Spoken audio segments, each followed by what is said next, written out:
그 여인은 말을 하지 못했습니다. 이름도 가족도 목소리도 잃은 채 5일장 거적 위에 앉아 있었지요. 여주 땅 향반 어른 이진묵은 그 여인을 단 10냥에 사왔습니다. 사람들은 말했습니다. 벙어리 여종의 10냥은 헛돈이라고. 그러나 그 10냥은 한 집안의 거짓을 무너뜨리고 가장 잔인한 자를 끌어내리는 값이었습니다. 말하지 못하는 여인 하나가 모든 진실을 알고 있었습니다. 오늘도 조선야담록을 찾아주셔서 감사합니다. 구독과 좋아요는 사랑입니다. 그럼 이야기 시작합니다. 때는 초가을이었습니다. 경기도 여주 읍내 5일장이 열리는 날이면 장터는 이른 아침부터 북적였습니다. 곡식 자루와 생선 광주리가 길 양옆으로 늘어섰고 소 울음소리와 안악들의 흥정 소리가 뒤섞였습니다.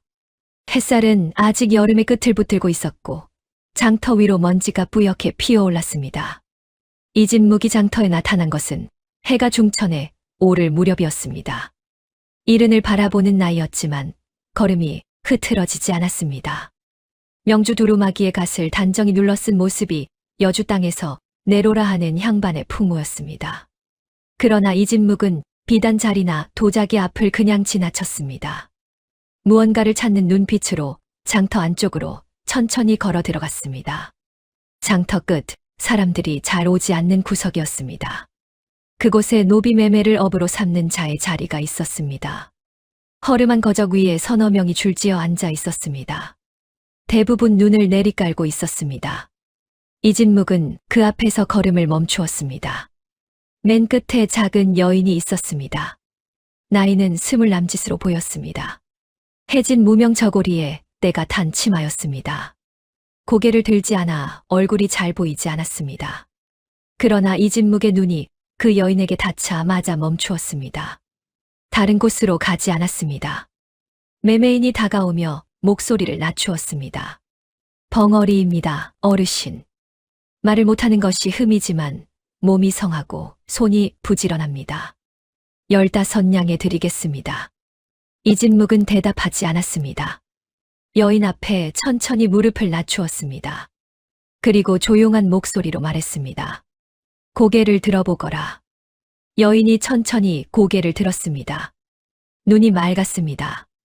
며칠을 굶은 듯 광대뼈가 도드라졌고 입술이 텄지만 그 눈만은 흐리지 않았습니다. 무언가를 오래 참아온 사람의 눈이었습니다. 겁에 질린 눈이 아니었습니다. 이진묵은 그 눈을 한참 들여다보았습니다. 그리고 품 안에서 엽전을 꺼냈습니다. 매매인의 손에 올려놓으며 말했습니다. 10냥이요. 매매인이 미간을 찌푸렸습니다. 어르신, 15냥이라 했습니다. 벙어리 값이 15냥이요? 10냥이면 충분하오. 목소리는 조용했습니다. 그러나 더 이상 흥정할 수 없다는 것이 그 짧은 말 안에 담겨 있었습니다. 매매인은 입을 한 번 열었다가 닫았습니다. 엽전을 세어보더니 고개를 끄덕였습니다. 이진묵은 여인에게 손을 내밀었습니다. 여인은 잠시 그 손을 바라보았습니다. 그리고 천천히 손을 얹었습니다. 차갑고 거친 손이었습니다. 이진묵이 여인을 일으켜 세웠습니다. 가자꾸나. 두 사람이 장터를 빠져나올 때 지나치던 장꾼 몇이 힐끗 바라보았습니다. 향반 어른이 벙어리 여종을 직접 데리고 나오는 모습이 예사롭지 않아 보였기 때문이었습니다. 그러나 이진묵은 주위의 시선에 아랑곳하지 않았습니다. 다만 걸으면서 한 번 여인의 손이 자신의 손을 꼭 쥐는 것을 느꼈습니다.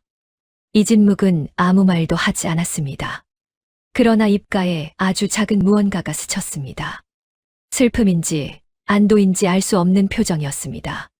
장터 위로 가을 햇살이 쏟아졌습니다. 이진묵의 집에 순이가 들어온 날 오후 집안이 술렁였습니다. 행랑채 하인들은 새로 들어온 여종을 훑어보며 수군거렸습니다. 말을 못한다는 것이 금세 퍼졌고 그것이 화제가 되었습니다. 어떤 이는 혀가 없는 것이라 했고 어떤 이는 태어날 때부터 그런 것이라 했습니다. 아무도 정확히 알지 못했지만 모두가 한마디씩 보탰습니다. 장남 이문혁은 사랑채에 있었습니다. 소식을 들은 것은 저녁 무렵이었습니다. 신복 박서방이 다가와 낮은 목소리로 전했습니다. 어르신께서 오일장에서 벙어리 여종을 10냥에 사오셨다고. 이문혁은 붓을 멈추지 않은 채 들었습니다. 그리고 한 박자 뒤에 물었습니다. 이름이 무엇이라 하던가. 순이라 합니다. 나이는 22쯤 되어 보인다 합니다. 이문혁은 그제야 붓을 내려놓았습니다. 창밖을 바라보는 눈이 조용했습니다. 생각하는 눈이었습니다. 무엇을 생각하는지는 알 수 없었습니다. 아버님께서 직접 데려오셨나? 예, 그렇습니다. 이문혁은 잠시 침묵했습니다. 알았네. 그것으로 끝이었습니다. 박서방이 물러가자 이문혁은 다시 붓을 들었습니다. 그러나 글씨를 쓰지는 않았습니다. 붓끝이 벼루 위에서 멈춘 채였습니다. 저녁 식사 자리였습니다. 이 집 묵은 상을 받으며 평소와 다름없이 앉았습니다. 둘째 며느리 강 씨가 시아버지의 밥상을 살폈고 이문혁 내외가 맞은편에 앉았습니다. 이문혁의 아내 한 씨는 수저를 들기 전에 입을 열었습니다. 아버님, 오늘 장에서 여종을 새로 사오셨다 들었습니다. 이 집 묵이 국물을 한 모금 마셨습니다. 그랬네. 벙어리라 하던데 집안일을 제대로 할 수 있겠습니까? 말을 못하면 시키는 일도 제대로 전달이 안 될 텐데요. 이 집 묵은 한 씨를 바라보지 않았습니다. 밥을 한술 떴습니다. 손이 부지런하면 됐네. 한 씨가 다시 말을 이으려 했습니다. 그러나 이문혁이 옆에서 한 씨의 손등을 아주 가볍게 짚었습니다. 그것으로 한 씨는 입을 다물었습니다. 강 씨는 그 장면을 지켜보았습니다. 이문혁이 한 씨를 막은 것이 아버지에 대한 예의 때문인지 아니면 다른 이유 때문인지 알 수 없었습니다. 다만 이문혁의 눈이 한 번 아주 짧게 창밖을 향했습니다. 순이가 행랑채 마당에서 짐을 정리하고 있는 방향이었습니다. 식사가 끝난 뒤 강 씨는 시아버지의 상을 물리러 들어갔습니다. 이 집 묵은 창가에 앉아 바깥을 내다보고 있었습니다. 행랑채 마당에 등불이 하나 켜져 있었고 그 아래 순이가 앉아 있었습니다. 무릎 위에 무언가를 올려놓고 손을 움직이고 있었습니다. 바느질이었습니다. 이 집 묵이 혼잣말처럼 말했습니다. 저 아이가 이 집에 오래 있어야 할 텐데. 강 씨가 조심스럽게 물었습니다. 아버님, 저 여종을 전에도 아셨습니까? 이 집 묵은 잠시 말이 없었습니다. 그리고 강 씨를 돌아보았습니다. 그 눈에 무언가가 담겨 있었습니다. 강 씨는 그것이 무엇인지 정확히 읽어낼 수 없었습니다. 안타까움인지 결심인지 아니면 그 둘이 섞인 것인지. 이 집 묵은 그냥 웃었습니다. 상을 물리거라. 오늘 많이 걸었더니 피곤하구나. 강 씨는 더 묻지 않았습니다. 상을 들고 나오면서 한 번 뒤를 돌아보았습니다. 이 집 묵은 다시 창밖을 바라보고 있었습니다. 행랑채 등불 아래 순이가 움직이는 모습을 바라보는 눈이었습니다. 그 눈빛이 강 씨의 마음에 오래 남았습니다. 마당 건너편에서 이문혁이 사랑채 창호지 문 안에 서 있었습니다. 그도 같은 방향을 바라보고 있었습니다. 행랑채 등불 아래 순이를. 그러나 그 눈빛은 이 집 묵의 것과 전혀 달랐습니다. 가을 밤바람이 마당을 가로질러 불었습니다. 등불이 흔들렸습니다. 순이는 고개를 들지 않고 바느질을 계속했습니다. 순이가 집에 온 지 사흘째 되던 날이었습니다. 이 집 묵은 새벽 일찍 일어났습니다. 집안이 아직 잠들어 있는 시각이었습니다. 하인들도 이문혁도 강 씨도 모두 잠든 고요한 새벽이었습니다. 이 집 묵은 홀로 사랑채 문을 열고 마당으로 나섰습니다. 찬 공기가 얼굴을 스쳤습니다. 초가을이었지만 새벽 공기는 이미 가을 깊은 곳에 냄새를 품고 있었습니다. 행랑채 쪽으로 걸어갔습니다. 순이는 깨어 있었습니다. 행랑채 방문 앞 좁은 툇마루에 앉아 무릎을 껴안고 하늘을 올려다보고 있었습니다. 별이 많은 밤이었습니다. 이 집 묵의 발소리를 듣고 순이가 고개를 돌렸습니다. 그리고 재빠르게 자리에서 일어나 고개를 숙이려 했습니다. 이 집 묵이 손을 들어 막았습니다. 그냥 앉아 있거라. 순이는 잠시 망설이다 다시 툇마루에 앉았습니다. 이진묵은 그 옆에 천천히 자리를 잡았습니다. 두 사람은 한동안 말없이 하늘을 바라보았습니다. 말을 못하는 여종과 늙은 어른이 새벽 툇마루에 나란히 앉은 모습이 묘하게 자연스러웠습니다. 이진묵이 먼저 입을 열었습니다. 충주 박경수 훈장을 아느냐? 순이의 몸이 굳었습니다. 작은 떨림이었지만 이진묵은 놓치지 않았습니다. 순이는 천천히 이진묵을 바라보았습니다. 그 눈 속에 놀라움과 경계심이 동시에 일었습니다. 이진묵이 조용히 말했습니다. 박경수는 내 오랜 벗이었다. 그 친구가 죽기 전 내게 서찰을 보냈네. 딸이 하나 있는데 자신이 죽고 나면 누가 거두어 줄지 걱정이라고. 그 서찰이 내게 닿은 것은 친구가 세상을 떠나고 한참 뒤였네. 내가 너무 늦었지. 순이의 눈이 젖어들었습니다. 소리가 나지 않았습니다. 눈물이 흘러도 소리를 낼 수 없는 몸이었습니다. 순이는 입술을 깨물며 눈물을 참으려 했지만 참아지지 않았습니다. 한 줄기가 볼을 타고 내려왔습니다. 이진묵은 그것을 보면서도 모른 척했습니다. 하늘을 바라보는 눈이었습니다. 5일장에서 너를 처음 보았을 때 알아보았다. 박경수의 눈을 닮았더구나. 그 친구도 눈이 맑은 사람이었지. 잠시 침묵이 흘렀습니다. 이진묵이 목소리를 낮추었습니다. 내가 왜 말을 잃었는지 나는 짐작하고 있다. 그리고 내가 무엇을 보았는지도. 순이가 이진묵을 바라보았습니다. 두려움이 담긴 눈이었습니다. 이진묵이 말을 이었습니다. 두려워하지 않아도 된다. 지금 당장 내게 아무것도 요구하지 않겠다. 다만 한 가지만 알아두거라. 이 집에 있는 동안 너는 안전하다. 내가 있는 한. 그 말 끝에 무게가 있었습니다. 이진묵은 그것을 알면서 한 말인 것 같았습니다. 자신이 언제까지 있을 수 있는지를 아는 사람의, 그렇기에 더 서두르는 사람의 말이었습니다. 순이는 천천히 품 안을 더듬었습니다. 작은 옥패 하나를 꺼내 이진묵에게 내밀었습니다. 이진묵이 받아들었습니다. 등불 아래 들여다보니 두 글자가 새겨져 있었습니다. 박순포 슌. 이진묵의 눈이 깊어졌습니다. 박순이구나. 그 이름을 부르는 순간 순이의 어깨가 한 번 크게 들썩였습니다. 자신의 이름을 제대로 불러주는 사람을 얼마 만에 만난 것인지 그 떨림이 말해주었습니다. 이진묵은 옥패를 순이의 손에 다시 돌려주었습니다. 잘 간직하거라. 그것이 언젠가 내 목소리가 되어줄 것이다. 두 사람은 다시 침묵 속으로 들어갔습니다.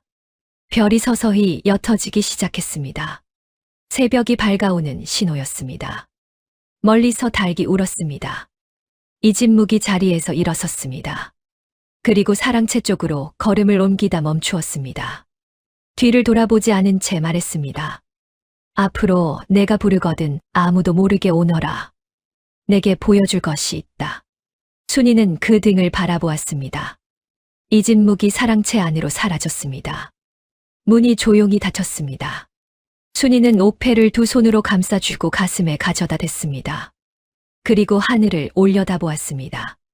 별은 거의 사라지고 하늘 끝이 희붐하게 밝아오고 있었습니다. 그런데 사랑채 맞은편 이문혁의 방에 불이 켜져 있었습니다. 창호지 문 안에 그림자가 하나 있었습니다. 움직이지 않는 그림자였습니다. 언제부터 거기 있었는지 알 수 없었습니다.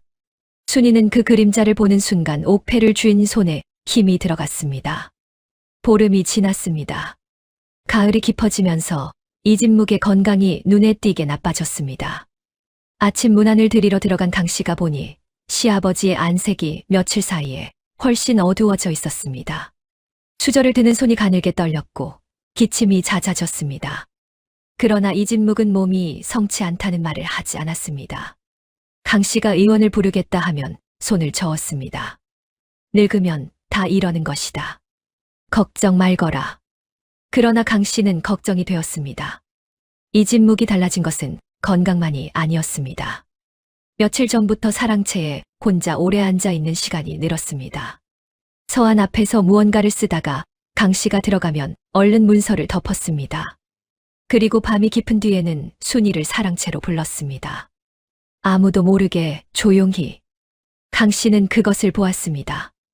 어느 날 밤 강 씨는 안채에서 바느질을 하다 사랑채 쪽에 불이 켜진 것을 보았습니다. 그리고 행랑채 쪽에서 작은 그림자 하나가 사랑채로 들어가는 것을 보았습니다. 순이었습니다. 강 씨는 바느질을 멈추고 그 모습을 바라보았습니다. 얼마 뒤 순이가 나왔습니다. 품 안에 무언가를 단단히 안고 있었습니다. 작고 납작한 것이었습니다. 순이는 사방을 살피며 빠르게 행랑채로 들어갔습니다. 강 씨는 무언가를 묻고 싶었습니다. 그러나 참았습니다. 다음 날 아침이었습니다.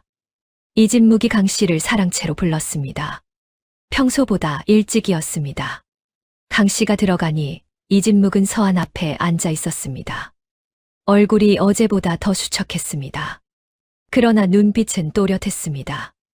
오히려 평소보다 더 맑고 깨어있는 눈이었습니다. 이진묵이 강 씨에게 자리를 권했습니다. 강 씨가 앉자 이진묵은 잠시 강 씨를 바라보았습니다. 그 눈빛이 평소와 달랐습니다. 오랫동안 무언가를 생각해온 사람이 마침내 그것을 꺼내려는 표정이었습니다. 강 씨, 내게 한 가지 물어볼 것이 있다. 말씀하십시오. 이 집안에서 무서운 것이 있느냐? 강 씨는 예상치 못한 질문에 잠시 말문이 막혔습니다. 아버님, 그게 무슨 말씀이신지. 이진묵은 대답을 재촉하지 않았습니다. 기다렸습니다. 강 씨는 천천히 입을 열었습니다. 무섭다기보다는 알 수 없는 것이 있습니다. 이 집에서 눈에 보이지 않는 무언가가 움직이는 것 같다는 느낌을 받을 때가 있습니다. 이진묵이 고개를 끄덕였습니다. 그 느낌이 맞다. 방 안이 조용해졌습니다. 이진묵은 천천히 서한 서랍을 열었습니다. 그 안에서 작은 오동나무 패를 꺼냈습니다. 강 씨는 그것을 본 적이 없었습니다. 이진묵이 말했습니다. 내가 오래 살지 못할 것 같구나.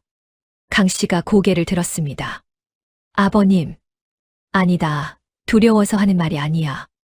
그냥 느낌이 그렇다는 것이다. 늙은 사람은 자기 몸이 언제쯤인지 안다. 이진묵은 오동나무 패를 손에서 손으로 옮겼습니다. 손가락이 거기 새겨진 글자 위를 쓸었습니다. 강 씨, 내가 없어진 뒤에 이 집에서 이상한 일이 벌어지거든 순이를 보거라. 순이가 모든 것을 알고 있다. 강 씨는 그 말을 듣는 순간 등줄기가 서늘해졌습니다. 아버님, 무슨 일이 벌어진다는 것입니까? 이진묵은 대답하지 않았습니다. 다만 강 씨의 손을 잡았습니다. 주름지고 뼈가 도드라진 손이었습니다. 그 손이 강 씨의 손을 꼭 쥐었습니다. 내가 이 집에서 가장 단단한 사람이다. 내가 그것을 오래 보아왔다. 그 말이 끝나자마자 밖에서 기침 소리가 들렸습니다. 이문혁이었습니다. 이진묵은 재빠르게 오동나무 패를 서랍 안에 넣었습니다. 강 씨는 자리를 고쳐 앉았습니다. 이문혁이 문을 열었습니다. 아버님, 문 안 드립니다. 그의 눈이 강 씨와 이진묵 사이를 한번 훑었습니다. 아무것도 드러내지 않는 눈이었습니다. 그러나 그 눈이 서한 위에서 잠깐 멈추었다가 떠나는 것을 강 씨는 보았습니다. 강 씨는 자리에서 일어나며 시아버지를 바라보았습니다. 이진묵은 아들을 향해 웃었습니다. 아무것도 없다는 듯한 평범한 아침의 웃음이었습니다. 그러나 강 씨는 알았습니다. 그 웃음 뒤에 얼마나 많은 것이 숨겨져 있는지를. 방을 나오며 강 씨는 손을 쥐었다 폈습니다. 이진묵의 손온기가 아직 거기 남아 있었습니다. 이진묵이 쓰러진 것은 그로부터 닷새 뒤였습니다. 아침 문안을 드리러 간 강 씨가 사랑채 문을 열었을 때 이진묵은 서한 앞에 앉은 채 고개를 떨구고 있었습니다. 처음에는 주무시는 줄 알았습니다. 그러나 가까이 다가가 보니 호흡이 가늘고 얼굴빛이 흙빛이었습니다. 서한 위에는 붓이 떨어져 있었고 먹물이 번진 흔적이 종이 위에 남아 있었습니다. 밤새 무언가를 쓰다가 쓰러진 것이 분명했습니다. 강 씨가 소리쳤습니다. 아버님, 아버님.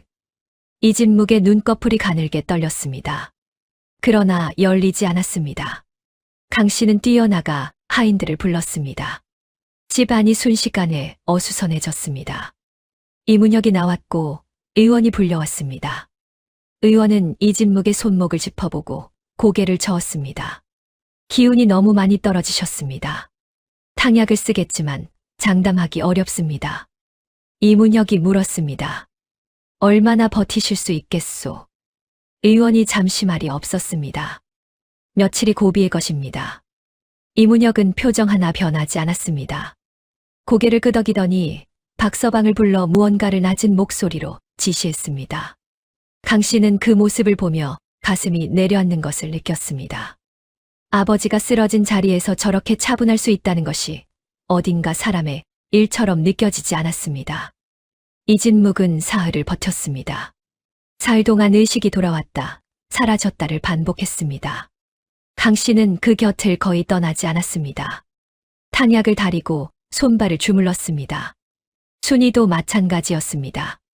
강 씨가 잠깐 자리를 비울 때면 어느새 순이가 이진묵 곁에 앉아 있었습니다. 말 한마디 할 수 없는 몸이었지만 순이는 이진묵의 손을 잡고 곁을 지켰습니다. 이틀째 밤이었습니다. 이진묵의 눈이 잠깐 열렸습니다. 강 씨가 곁에 있었습니다. 이진묵은 강 씨를 바라보다 천천히 고개를 움직여 방 안을 살폈습니다. 순이가 구석에 앉아 있었습니다. 이진묵의 눈이 순이에게 닿았습니다. 순이가 재빠르게 다가왔습니다. 이진묵이 떨리는 손을 들어 순이의 손을 잡았습니다. 그리고 극히 작은 목소리로 말했습니다. 강 씨가 귀를 기울여야 겨우 들릴 만큼 작은 소리였습니다. 다 넣어두었느냐? 순이가 고개를 끄덕였습니다. 이진묵이 눈을 감았습니다. 안도하는 표정이었습니다. 잠시 뒤 다시 눈을 떴습니다. 이번에는 강 씨를 바라보았습니다. 강 씨. 예, 아버님. 순이를 부탁한다. 그것이 이진묵이 강 씨에게 한 마지막 말이었습니다. 그날 밤이 깊어지면서 이진묵의 호흡이 점점 가늘어졌습니다. 강 씨는 손을 꼭 잡고 있었습니다. 순이도 반대편에서 무릎을 꿇은 채 고개를 숙였습니다. 사랑채 안에 초롱불 하나가 흔들렸습니다. 호흡이 멈춘 것은 새벽 달기, 울기 직전이었습니다. 강 씨는 한동안 움직이지 못했습니다. 잡고 있던 손의 온기가 서서히 빠져나가는 것을 느꼈습니다. 눈물이 흘렀습니다. 소리 없이 흘렀습니다. 순이도 울었습니다. 소리가 없는 울음이었습니다. 어깨가 흔들렸습니다. 두 사람은 나란히 이진묵의 곁에 앉아 밤을 보냈습니다. 날이 밝자 이문혁이 사랑채로 들어왔습니다. 이진묵의 얼굴을 한 번 내려다보았습니다. 그리고 돌아서며 박서방에게 말했습니다. 장례를 준비하라. 목소리는 조용했습니다. 그러나 그 조용함 안에 무언가가 이미 결정되어 있었습니다. 박서방이 고개를 숙이며 물러갔습니다. 강 씨는 그 뒷모습을 바라보았습니다. 이진묵 어른이 마지막으로 한 말이 귀에 맴돌았습니다. 순이를 부탁한다. 그 한마디가 유언이었습니다. 그리고 강 씨는 그 유언이 단순한 부탁이 아님을 알았습니다. 순이를 부탁한다는 것은 순이가 가진 것을 지켜달라는 뜻이었습니다. 강 씨는 순이를 바라보았습니다. 순이는 눈물이 마른 얼굴로 강 씨를 바라보고 있었습니다. 두 사람의 눈이 마주쳤습니다. 밖에서 바람이 불었습니다. 사랑채 창호지 문이 흔들렸습니다. 가을이 깊어지고 있었습니다. 장례는 사흘 만에 치러졌습니다. 여주 땅 향반 어른의 장례답게 조문객이 끊이지 않았습니다. 인근 고을의 선비들과 이진묵과 교분이 있던 이들이 찾아왔습니다. 마당에는 곡소리가 이어졌고 부엌에서는 음식 냄새가 끊이지 않았습니다. 강 씨는 상주 며느리로서 자리를 지켰습니다. 눈이 부어 있었지만 흐트러지지 않으려 애썼습니다. 이문혁은 상주로서 빈틈이 없었습니다. 조문객을 맞이하는 태도가 절도 있었고 말 한마디 한마디가 격식에 맞았습니다. 슬픔을 드러내되 무너지지 않는 장남의 모습이었습니다. 조문객들은 하나같이 훌륭한 아들을 두셨다고 했습니다. 이문혁은 그 말들을 고개를 숙여 받았습니다. 강 씨는 그 모습을 볼 때마다 마음 한켠이 싸늘해졌습니다. 장례가 끝나고 조문객들이 모두 돌아간 날 저녁이었습니다. 이문혁이 집안 식구들을 사랑채 마당에 불러 모았습니다. 강 씨도 불려 나왔습니다. 하인들도 행랑채 앞에 줄지어 섰습니다. 순이는 그 끝에 조용히 서 있었습니다. 이문혁이 문서 하나를 들고 나왔습니다. 아버님의 유언장이요. 그 말에 마당이 조용해졌습니다. 강 씨의 눈이 문서 위에 닿았습니다. 이문혁이 천천히 펼쳐 읽기 시작했습니다. 모든 전답과 가사, 노비는 장남 이문혁에게 귀속한다. 강 씨는 숨을 참았습니다. 둘째 며느리 강 씨는 본가와 무관하니 지체 없이 떠나도록 한다. 마당에 찬바람이 불었습니다. 강 씨는 문서 위 글씨를 뚫어져라 바라보았습니다. 이진묵 어른의 필체를 강 씨는 수년을 곁에서 보아왔습니다. 제삿날 지방을 쓰던 손, 편지를 쓸 때면 벼루에 물을 충분히 갈아 천천히 눌러 쓰던 그 필획. 문서 위 글씨는 반듯했지만 어딘가 달랐습니다. 너무 빠르고 너무 가벼웠습니다. 이것은 아버님의 글씨가 아니다. 강 씨는 직감했습니다. 그러나 입 밖으로 낼 말이 없었습니다. 증거가 없었습니다. 이문혁이 문서를 접으며 강 씨를 바라보았습니다. 그 눈에는 분노도 미안함도 없었습니다. 처리해야 할 일을 처리하는 사람의 눈이었습니다. 차갑고 고요했습니다. 해지기 전에 나가주시오. 강 씨는 그 말을 들으며 이진묵 어른의 얼굴을 떠올렸습니다. 사흘 전 새벽 가늘어지는 호흡 속에서 했던 그 말이 귀에 울렸습니다. 순이를 부탁한다. 강 씨는 천천히 고개를 들었습니다. 유언장을 한 번 더 볼 수 있겠습니까? 아버님의 마지막 글을 눈에 담고 싶습니다. 이문혁의 눈썹이 아주 미세하게 움직였습니다. 볼 이유가 없소. 이미 낭독했소. 자식된 도리로 드리는 청입니다. 아버님은 당신을 며느리로 여기지 않으셨소. 문서가 그것을 말하고 있소. 이문혁은 몸을 돌렸습니다. 그것으로 끝이었습니다. 강 씨는 안채로 들어가 보따리를 쌌습니다. 손이 자꾸 멈췄습니다. 남편의 가끈이 나왔습니다. 혼례 날 아침 강 씨가 직접 메어주었던 그것이었습니다. 강 씨는 잠시 바라보다 품 안에 넣었습니다. 방을 나서는데 대청마루 끝에 이문혁이 서 있었습니다. 먼 산을 바라보는 척했습니다. 그러나 강 씨가 문을 여는 소리에 시선을 돌렸습니다. 강 씨가 보따리를 들고 나오는 것을 위아래로 훑어보더니 아무 말도 하지 않았습니다. 입꼬리가 아주 미세하게 움직였습니다. 강 씨는 그 눈을 마주 보았습니다. 그리고 시선을 거두고 마당을 가로질렀습니다. 장독대 옆을 지나는 순간이었습니다. 순이가 장독대 뒤에 쭈그려 앉아 있었습니다. 강 씨와 눈이 마주쳤습니다. 그 눈빛이 예사롭지 않았습니다. 무언가를 오래 참아온 사람의 깊고 무거운 눈빛이었습니다. 강 씨는 걸음을 멈추지 않았습니다. 그러나 장독대를 스쳐 지나는 순간 순이의 손이 강 씨의 치맛자락을 아주 짧게 잡았다가 놓았습니다. 눈 깜짝할 사이였습니다. 박서방이 마루 끝에서 지켜보고 있었기 때문이었습니다. 강 씨는 표정을 바꾸지 않고 걸었습니다. 대문이 보였습니다. 강 씨는 문고리를 잡았습니다. 당겼습니다. 문이 열렸습니다. 문 밖으로 나서며 강 씨는 뒤를 돌아보지 않았습니다. 그러나 귀를 열었습니다. 등 뒤에서 대문이 닫히는 소리가 났습니다. 둔탁하고 무거운 소리였습니다. 가을 해가 기울고 있었습니다. 길 위에 긴 그림자가 늘어졌습니다. 강 씨는 보따리를 고쳐 들고 걸음을 내딛었습니다. 치맛자락을 잡던 순이의 손끝이 아직 느껴지는 것 같았습니다. 여주 읍내로 향하는 길은 낯설었습니다. 수년을 이 길을 오갔지만 오늘은 달랐습니다. 돌아갈 곳이 없는 사람의 발걸음은 같은 길도 다르게 느끼게 만드는 법이었습니다. 강 씨는 보따리를 양손에 나눠 들고 걸었습니다. 가을 해가 뉘엿뉘엿 서쪽으로 기울었고 길 양옆론에는 벼 베기가 끝난 빈 자리만 남아 있었습니다. 걷는 내내 생각이 멈추지 않았습니다. 이진묵 어른이 마지막 밤 순이에게 했던 말이 자꾸 떠올랐습니다. 다 넣어두었느냐? 순이가 고개를 끄덕이던 것도, 그리고 강 씨에게 했던 말. 순이가 모든 것을 알고 있다. 순이를 보거라. 어르신은 이미 알고 계셨던 것이었습니다. 자신이 가고 나면 무슨 일이 벌어질지를. 그렇기에 서두르셨던 것이었습니다.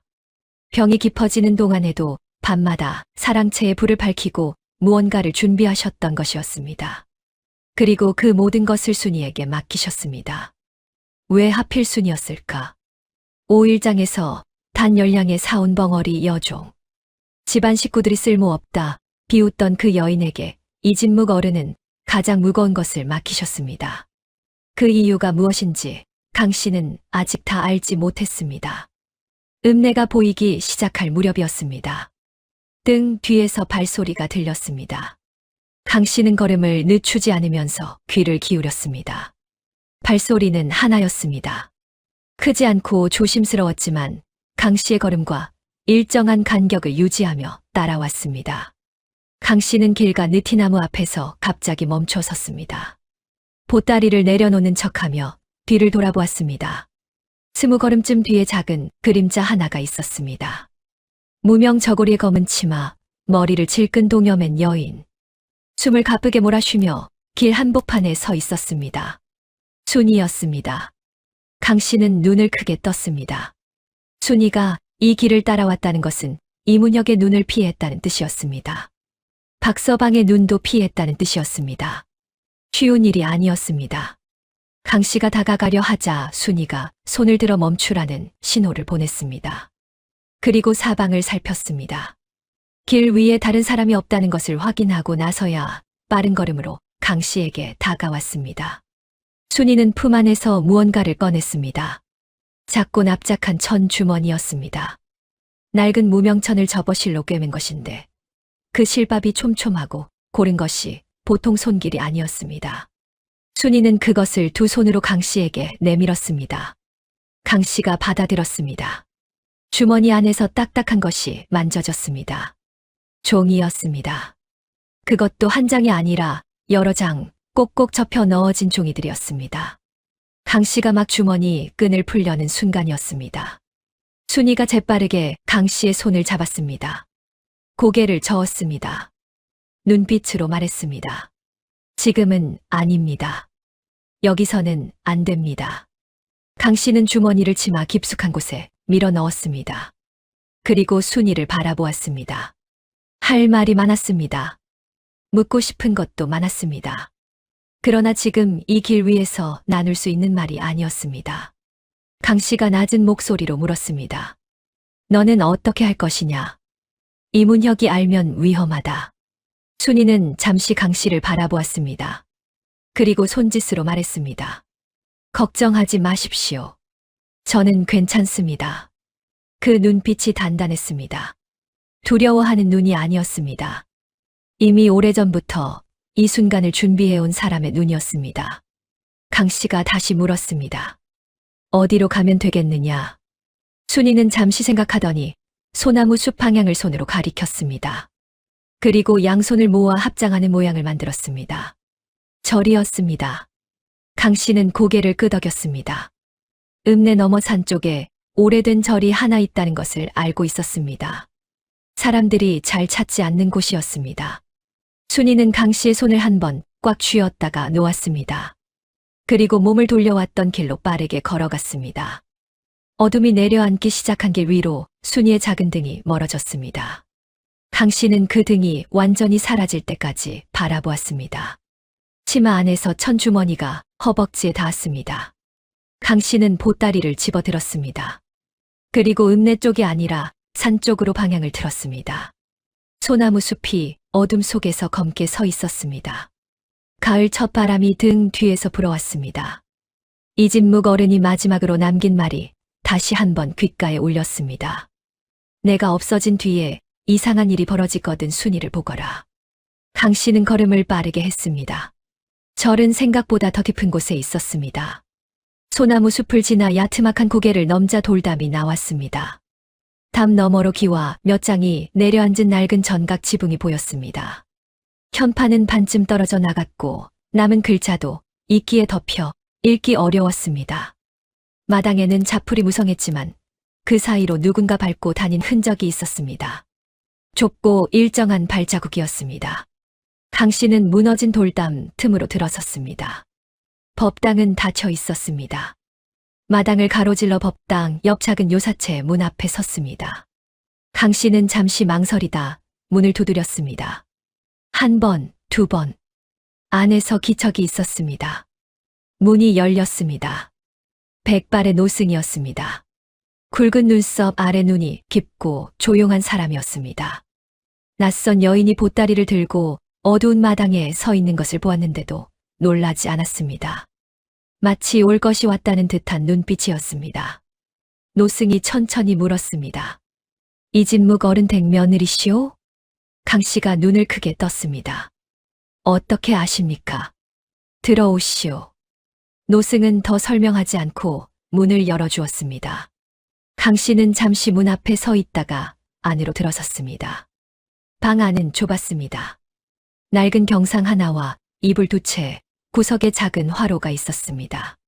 화로 위에는 토기 주전자가 올려져 있었고 은은한 열기가 방 안을 데우고 있었습니다. 강 씨는 오랜만에 온기를 느꼈습니다. 몸이 풀리는 것 같았습니다. 노승이 자리를 권하며 입을 열었습니다. 혜관이라 하오. 이진묵 어른과는 오랜 인연이 있었소. 강 씨가 자리에 앉으며 물었습니다.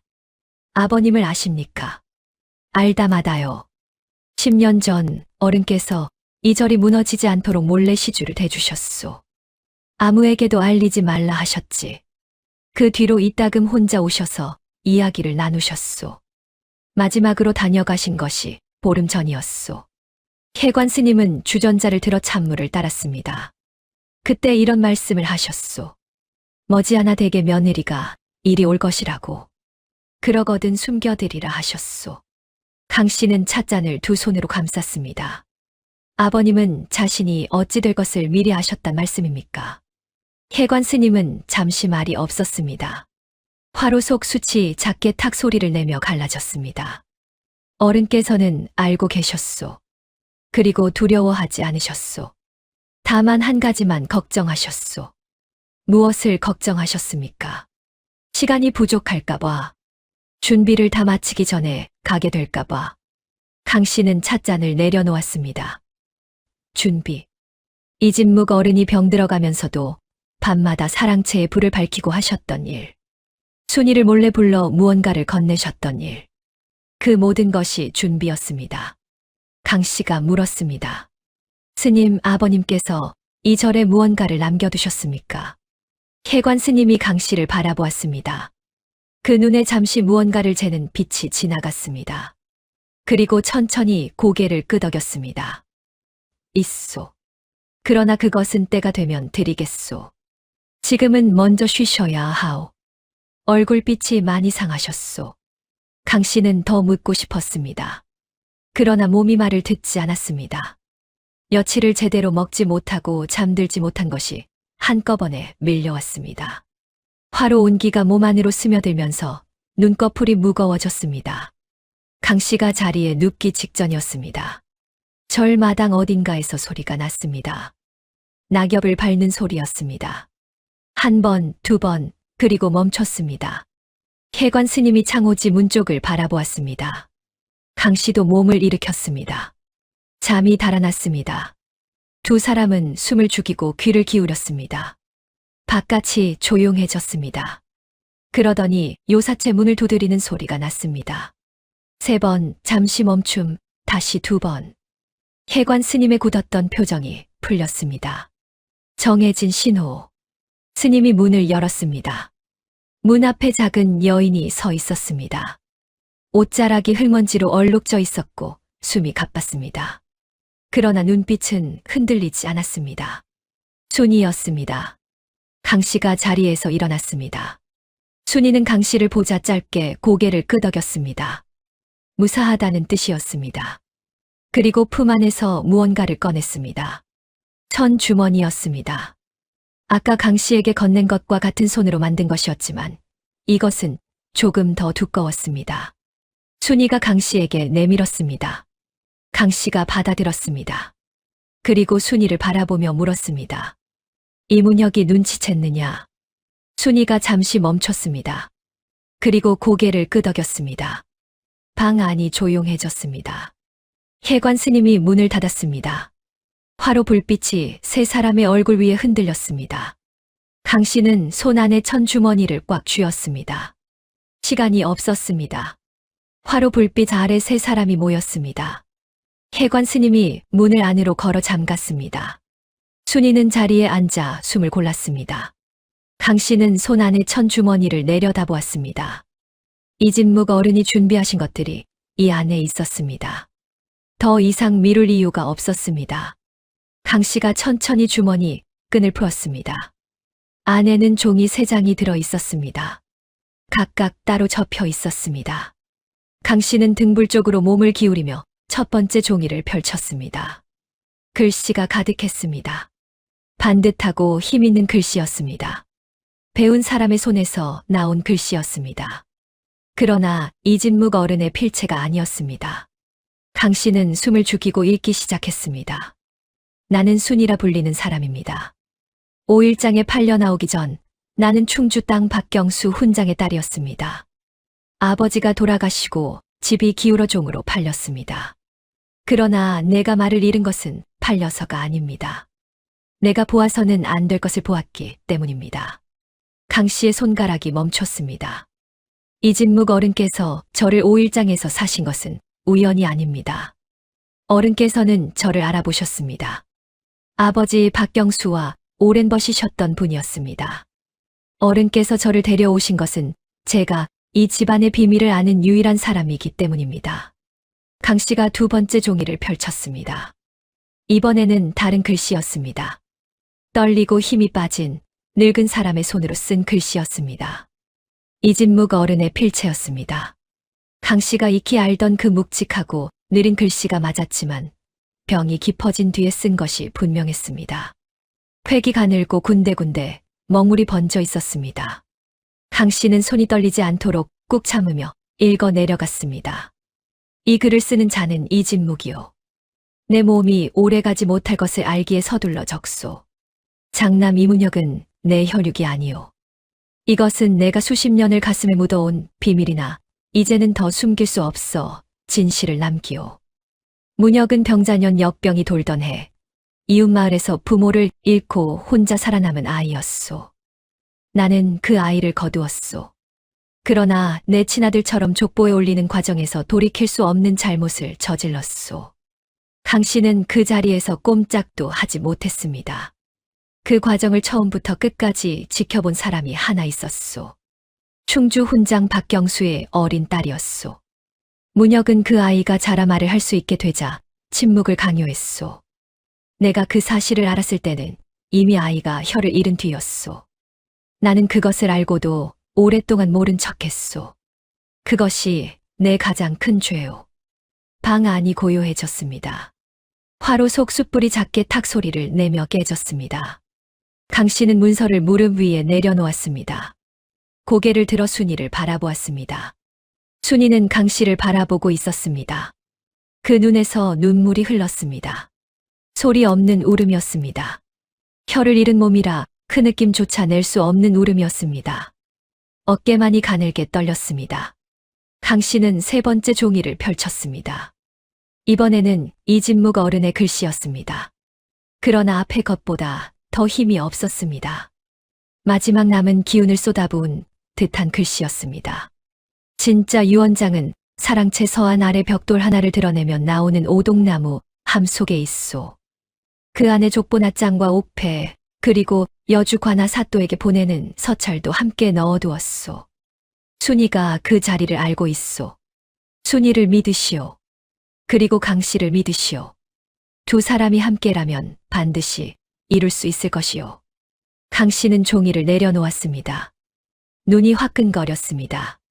고개를 숙이고 잠시 눈을 감았습니다. 이진묵 어른이 병이 깊어지는 와중에도 밤마다 촛불을 밝히고 이 글들을 준비하셨다는 것이, 그 떨리는 손으로 한자 한자 눌러 쓰셨다는 것이 가슴을 눌렀습니다. 혜관 스님이 낮게 말했습니다. 어른께서 이 절에 남겨두신 것이 하나 더 있소. 스님이 경상서랍을 열어 낡은 서찰 묶음을 꺼냈습니다. 닭종이에 쌓여 끈으로 묶인 것이었습니다. 만약 강씨 아씨가 오거든 전하라 하셨소. 강씨가 받아들었습니다. 끈을 풀자 서찰 3장이 나왔습니다. 강씨는 두 번째 서찰을 먼저 펼쳤습니다. 강씨에게 보내는 것이라 적혀 있었습니다. 강씨에게 나는 내가 이 집에서 가장 단단한 사람임을 알았다. 이 모든 것을 내 손에 맡기는 것이 미안하다. 그러나 너 아니면 이 진실을 끝까지 들고 갈 사람이 없다. 순이를 부탁한다. 그리고 너 자신도 부탁한다. 강씨는 서찰을 손에 쥔 채 한동안 고개를 들지 못했습니다. 시아버지가 자신을 보고 있었다는 것을, 알고 있었다는 것을, 믿었다는 것을 이제야 알았습니다. 순이가 조용히 강씨의 손등에 자신의 손을 얹었습니다. 강씨는 눈을 떴습니다. 눈물을 닦지 않은 채로 순이를 바라보았습니다. 그리고 남은 두 서찰을 확인했습니다. 하나는 여주관아 사또에게 보내는 서찰이었고, 다른 하나는 이문혁의 본래 출신을 증명하는 이웃마을 호적 초본 사본이었습니다. 강씨는 3장을 다시 묶어 품 안에 넣었습니다. 그리고 순이를 바라보며 말했습니다. 진짜 유원장을 찾아야 한다. 사랑채 서안 아래에 있다 하셨다. 순이가 고개를 끄덕였습니다. 그 눈빛이 달라졌습니다. 두려움이 아니라 결심이 담긴 눈이었습니다. 혜관 스님이 두 사람을 바라보다 입을 열었습니다. 들어갈 방법이 있겠소. 순이가 스님을 향해 손짓으로 말했습니다.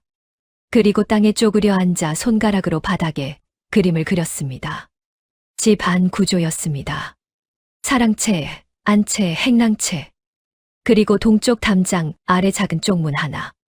강씨가 들여다보았습니다. 동쪽 쪽문으로 들어가자는 것이냐. 순이가 고개를 끄덕였습니다. 그리고 쪽문 옆에 항아리 모양을 그렸습니다. 장독대 쪽에 열쇠가 있다는 것이냐.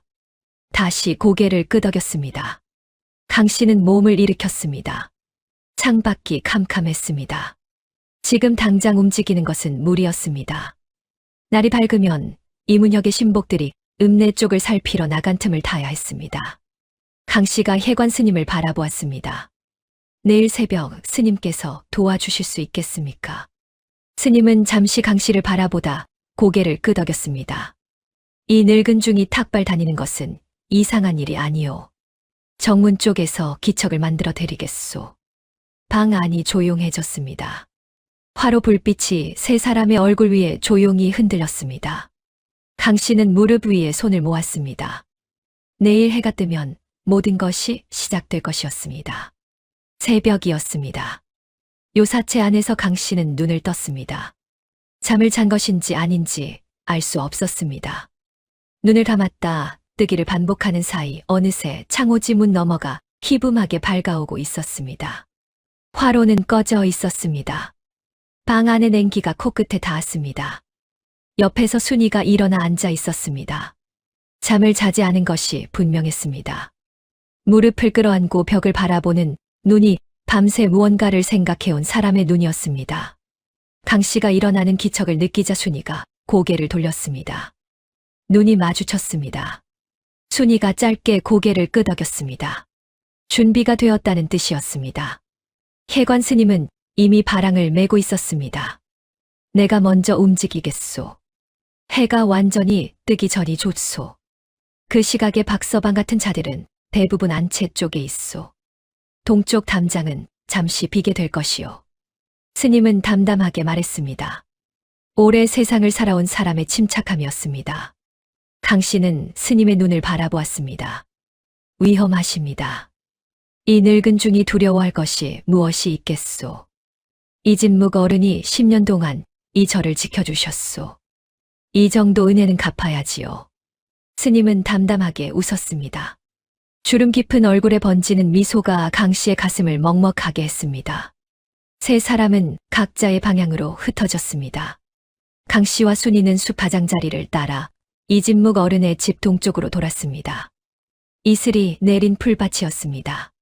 발 아래 풀잎이 젖어 있었고 신발 속으로 냉기가 스며들었습니다. 두 사람은 소리가 나지 않도록 조심하며 걸었습니다. 집 담장이 가까워질수록 가슴이 조여들었습니다. 담장 너머에서 하인들이 움직이는 소리가 들렸습니다. 아침 일과를 시작하는 소리였습니다. 물 깃는 소리, 빗자루 소리, 아궁이에 불 지피는 소리. 평범한 아침이었습니다. 그러나 그 평범함 뒤에 무엇이 숨어 있는지 강 씨는 알았습니다. 동쪽 담장 끝에 이르렀습니다. 순이가 먼저 장독대 쪽으로 몸을 낮춰 다가갔습니다. 강 씨는 담장에 등을 붙이고 숨을 죽였습니다. 멀리서 해관 스님의 목탁 소리가 들리기 시작했습니다. 낮고 일정한 소리였습니다. 이어서 연불 소리가 새벽 공기를 타고 흘렀습니다. 정문 쪽에서 박서방의 목소리가 들렸습니다. 스님을 향해 무어라 하는 소리였습니다. 스님이 조용하고 느린 목소리로 대꾸했습니다. 두 사람의 목소리가 정문 쪽에 머물렀습니다. 순이의 손이 장독대 맨 아래 항아리 뒤편을 더듬었습니다. 잠시 뒤 순이의 손에 작은 쇠붙이가 들려 있었습니다. 열쇠였습니다. 순이는 쪽문 자물쇠에 열쇠를 꽂았습니다. 천천히 소리가 나지 않도록 조심스럽게 돌렸습니다. 자물쇠가 풀리는 감각이 손끝에 전해졌습니다. 강 씨가 쪽문을 밀었습니다. 삐걱 소리 없이 열렸습니다. 이진묵 어른이 경첩에 기름을 쳐두셨던 것이 분명했습니다. 두 사람은 재빠르게 담장 안으로 들어섰습니다. 담장 안은 집 뒤편 좁은 공간이었습니다. 장작더미와 빈 항아리들이 쌓여 있었고 사랑채 뒷벽이 바로 앞에 있었습니다. 강 씨는 사랑채 옆문 쪽으로 몸을 낮추어 이동했습니다. 순이가 앞장섰습니다. 사랑채 옆문이 나왔습니다. 순이가 문고리를 잡고 천천히 돌렸습니다. 잠겨 있지 않았습니다. 두 사람은 안으로 들어섰습니다. 사랑채 안은 차고 어두웠습니다. 이진묵 어른이 쓰시던 공간이었습니다. 문갑과 서안이 있었고 한쪽 벽에는 서책들이 꽂혀 있었습니다. 이미 이문혁이 방을 뒤진 흔적이 있었습니다. 서랍이 반쯤 열려 있었고 서책 몇 권이 바닥에 나뒹굴었습니다. 강 씨는 서안 앞에 무릎을 꿇었습니다. 서안 아래를 들여다보았습니다. 벽돌이 가지런히 깔려 있었습니다. 강 씨는 손으로 벽돌을 하나하나 더듬었습니다. 순이가 강 씨의 손을 잡아 한쪽으로 이끌었습니다. 서안 오른쪽 아래 구석이었습니다. 그 벽돌은 다른 것들보다 살짝 들떠 있었습니다. 강 씨가 손끝으로 벽돌 모서리를 눌렀습니다. 벽돌이 조심스럽게 들렸습니다. 그 아래 손 하나가 들어갈 만한 공간이 있었습니다. 강 씨는 숨을 참으며 손을 집어넣었습니다. 차갑고 매끄러운 감촉이 손끝에 닿았습니다. 오동나무 함이었습니다. 강 씨가 함을 꺼내 드는 순간이었습니다. 사랑채 앞쪽에서 마루를 밟는 소리가 들렸습니다. 한 걸음, 두 걸음. 강 씨와 순이는 동시에 몸을 낮췄습니다. 서안 옆 문갑 뒤에 몸을 숨겼습니다. 사랑채 문이 열렸습니다. 들어온 것은 박서방이 아니었습니다. 이문혁이었습니다. 그는 방 안으로 들어서며 천천히 주위를 둘러보았습니다. 서늘하고 고요한 눈이었습니다. 바닥에 나뒹구는 서책, 열린 서랍. 그리고 시선이 서안 쪽으로 옮겨갔습니다. 벽돌 하나가 들려 있었습니다. 이문혁의 눈이 그 위에서 멈추었습니다.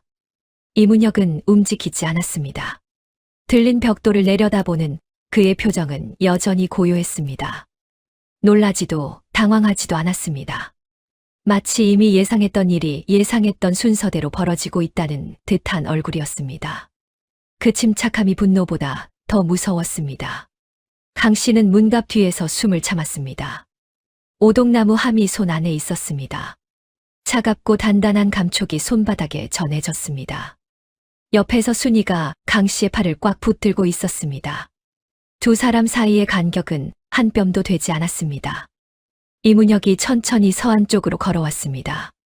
무릎을 꿇고 벽돌 아래 공간에 손을 집어넣었습니다. 손이 빈 공간을 더듬는 소리가 났습니다. 그리고 멈추었습니다. 이문혁은 천천히 손을 빼냈습니다. 빈 손을 내려다보았습니다. 아무 표정도 없었습니다. 그러나 그 빈손을 바라보는 눈빛이 달라졌습니다. 차갑던 눈 안에서 무언가가 아주 조금 흔들렸습니다. 강 씨는 그것을 보았습니다. 두려움이었습니다. 오래 감춰온 자의, 들킬 것을 아는 자의 두려움이었습니다. 이문혁이 자리에서 일어섰습니다. 박서방. 목소리는 조용했습니다. 그러나 그 안에 날이 서 있었습니다. 마루 쪽에서 대답이 들렸습니다. 예, 날이. 집 안을 전부 뒤져라. 구석 하나 빠짐없이. 발소리가 빠르게 움직이기 시작했습니다. 하인들을 부르는 소리가 들렸습니다. 강 씨는 순이와 눈을 마주쳤습니다. 지금 움직이지 않으면 다친다는 것을 두 사람 모두 알았습니다. 이문혁이 사랑채 문 쪽으로 몸을 돌리는 순간이었습니다. 강 씨가 문갑 뒤에서 몸을 일으켰습니다. 이문혁이 멈추었습니다. 천천히 고개를 돌렸습니다. 두 사람의 눈이 마주쳤습니다. 처음으로, 정면으로. 강 씨는 오동나무 함을 가슴에 안고 똑바로 서 있었습니다. 옆에 순이가 나란히 섰습니다. 두 여인의 눈빛이 흔들리지 않았습니다. 이문혁의 눈이 오동나무 함을 향했습니다.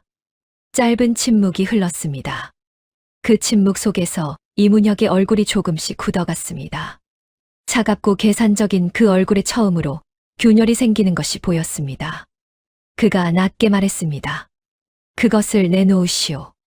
조용한 목소리였습니다. 그러나 그 안에 담긴 것이 무엇인지 강 씨는 알았습니다. 자신이 이 상황을 아직 통제하고 있다고 믿는 자의 명령이었습니다. 강 씨는 한 발 뒤로 물러섰습니다. 옆문 쪽이었습니다. 순이가 강 씨보다 한 발 앞에 섰습니다. 이문혁과 강 씨 사이를 막아서는 자리였습니다. 이문혁의 눈이 순이에게 멈추었습니다. 그 눈빛이 달라졌습니다. 두려움이 아니었습니다. 오래된 것이었습니다. 깊은 것이었습니다. 증오였습니다. 강 씨는 그 눈빛을 보는 순간 깨달았습니다. 이문혁이 왜 순이를 두려워하는지, 순이가 왜 혀를 잘린 채 오일장에 팔려 나왔는지, 그 모든 것이 한 줄기로 이어졌습니다. 순이는 이문혁의 비밀을 아는 사람이 아니었습니다. 순이는 이문혁의 비밀 그 자체였습니다. 이문혁이 한 걸음 내딛었습니다. 바로 그때였습니다. 정문 쪽에서 혜관 스님의 목탁 소리가 갑자기 크게 울렸습니다. 이어서 스님의 목소리가 높아졌습니다. 하인들의 발소리가 정문 쪽으로 쏠리는 것이 느껴졌습니다. 강 씨는 옆문 손잡이를 잡아 밀었습니다. 찬 아침 공기가 확 밀려들었습니다. 두 사람은 담장 밖으로 뛰어나왔습니다. 뒤에서 이문혁의 목소리가 들렸습니다. 잡아라. 발소리가 빠르게 따라왔습니다. 강 씨는 오동나무 함을 가슴에 꼭 안은 채 달렸습니다. 숨이 턱까지 차올랐습니다. 순이가 앞장서며 숲 쪽으로 방향을 잡았습니다. 소나무 숲 안으로 들어서자 발소리가 줄었습니다. 소리피 두껍게 깔린 바닥이 발자국을 감추었습니다. 굵은 소나무 뒤에 몸을 붙이고 숨을 골랐습니다. 뒤쫓던 발소리가 숲 가장자리에서 멈추었습니다. 잠시 머뭇거리다 멀어졌습니다. 강 씨는 소나무 줄기에 등을 기대며 눈을 감았습니다. 손 안에 오동나무 함이 차갑게 식어 있었습니다. 그러나 그 차가움이 이상하게도 든든하게 느껴졌습니다. 강 씨는 천천히 눈을 떴습니다. 순이가 강 씨를 바라보고 있었습니다. 두 사람은 말없이 서로를 바라보았습니다. 숨이 가빴습니다. 그러나 눈빛은 흔들리지 않았습니다. 강 씨가 작은 목소리로 말했습니다. 관아에 가자. 순이가 고개를 끄덕였습니다. 소나무 숲 사이로 아침 햇살이 비스듬히 들어왔습니다. 차갑고 선명한 빛이었습니다. 두 사람은 몸을 일으켜 폐사 쪽으로 걸음을 옮겼습니다. 폐사로 돌아온 두 사람을 혜관 스님이 기다리고 있었습니다. 스님은 요사체 앞마당에 서 있었습니다. 강 씨와 순이가 숲 쪽에서 나타나자 스님의 굵은 눈썹이 조금 풀렸습니다. 아무 말 없이 문을 열어 두 사람을 들였습니다. 방 안에 들어서자 강 씨는 그제야 무릎에 힘이 빠지는 것을 느꼈습니다. 달리면서도 놓지 않았던 오동나무 함을 무릎 위에 올려놓았습니다. 뚜껑에 새겨진 두 글자가 눈에 들어왔습니다. 진서전쇼. 강 씨는 천천히 뚜껑을 열었습니다. 안에는 두꺼운 문서 하나와 낡은 비단 주머니가 들어 있었습니다. 주머니 입구는 붉은 실로 단단히 묶여 있었습니다. 강 씨는 먼저 문서를 펼쳤습니다. 이진묵 어른의 필체였습니다. 강 씨가 수년을 곁에서 보아온 그 묵직하고 느린 글씨였습니다. 벼로에 물을 충분히 갈아 천천히 눌러 쓰던 손길이 느껴지는 글씨였습니다. 강 씨는 손이 떨리지 않도록 꾹 참으며 읽어 내려갔습니다. 첫 줄부터 숨이 멎을 것 같았습니다. 이것은 내 진짜 유언장이요. 장남 이문혁에게 모든 것을 넘긴다는 문서는 내가 쓴 것이 아니요. 이문혁이 내 손이 자유롭지 못한 틈을 다 만들어낸 것이요. 나는 그것을 알면서도 막지 못했소. 기운이 없었소. 그것이 내 마지막 후회요. 강 씨의 눈이 멈추었습니다. 이문혁은 이진묵 어른이 쓰러진 뒤 몸을 가누지 못하는 틈을 타 위조 유언장을 만들었던 것이었습니다. 어른은 그것을 알았습니다. 그러면서도 막을 힘이 없었습니다. 그 무력함이 마지막 글자 하나하나에 배어 있었습니다. 강 씨는 계속 읽었습니다. 내 진짜 유언은 이러하오. 둘째 며느리 강 씨는 이 집안의 진정한 식구요. 내 아들 이문선의 아내로서 마땅히 보호받아야 하오. 전답과 가사 절반은 강 씨에게 귀속하며 나머지는 이문선의 혈육에게 전한다. 이문혁에게는 아무것도 남기지 않소. 그는 내 핏줄이 아닐 뿐 아니라 무고한 사람에게 씻을 수 없는 죄를 저질렀소. 방 안이 고요해졌습니다. 화로 속 숯불이 작게 타닥 소리를 내었습니다. 강 씨는 문서를 무릎 위에 내려놓았습니다. 손끝이 차가웠습니다. 그러나 눈빛은 흔들리지 않았습니다. 순이가 강 씨를 바라보고 있었습니다. 강 씨가 비단 주머니를 집어들었습니다. 붉은 실을 천천히 풀었습니다. 주머니 안에서 두 가지가 나왔습니다. 족보 낱장 하나와 손톱만한 옥패 하나였습니다. 옥패 뒷면에 이름 두 글자가 새겨져 있었습니다. 박순포 슌. 순이의 눈이 옥패 위에 고정되었습니다. 그 눈에서 눈물이 한 줄기 천천히 흘러내렸습니다. 소리 없이 천천히. 강 씨가 옥패를 순이의 손바닥 위에 올려놓았습니다. 순이는 두 손으로 그것을 감쌌습니다. 오래전 잃어버린 것을 다시 찾은 사람처럼 꼭 쥐고 눈을 감았습니다. 어깨가 가늘게 떨렸습니다. 강 씨는 족보 낱장을 펼쳤습니다. 이진묵 어른의 글씨로 빼곡히 적혀 있었습니다. 이문혁이 본래 어느 집 아이였는지, 병자년 역병이 돌던 해 어떤 경위로 이진묵의 집에 들어오게 되었는지가 차례로 적혀 있었습니다. 그리고 마지막 줄이었습니다. 이 모든 사실의 유일한 증인은 충주 훈장 박경수의 딸 박순이요. 그녀가 목소리를 되찾는 날, 이 진실은 비로소 세상에 설 수 있을 것이요. 강 씨는 그 문장을 두 번 읽었습니다. 목소리를 되찾는 날. 강 씨가 순이를 바라보았습니다. 순이는 옥패를 가슴에 품은 채 강 씨의 눈빛을 마주했습니다.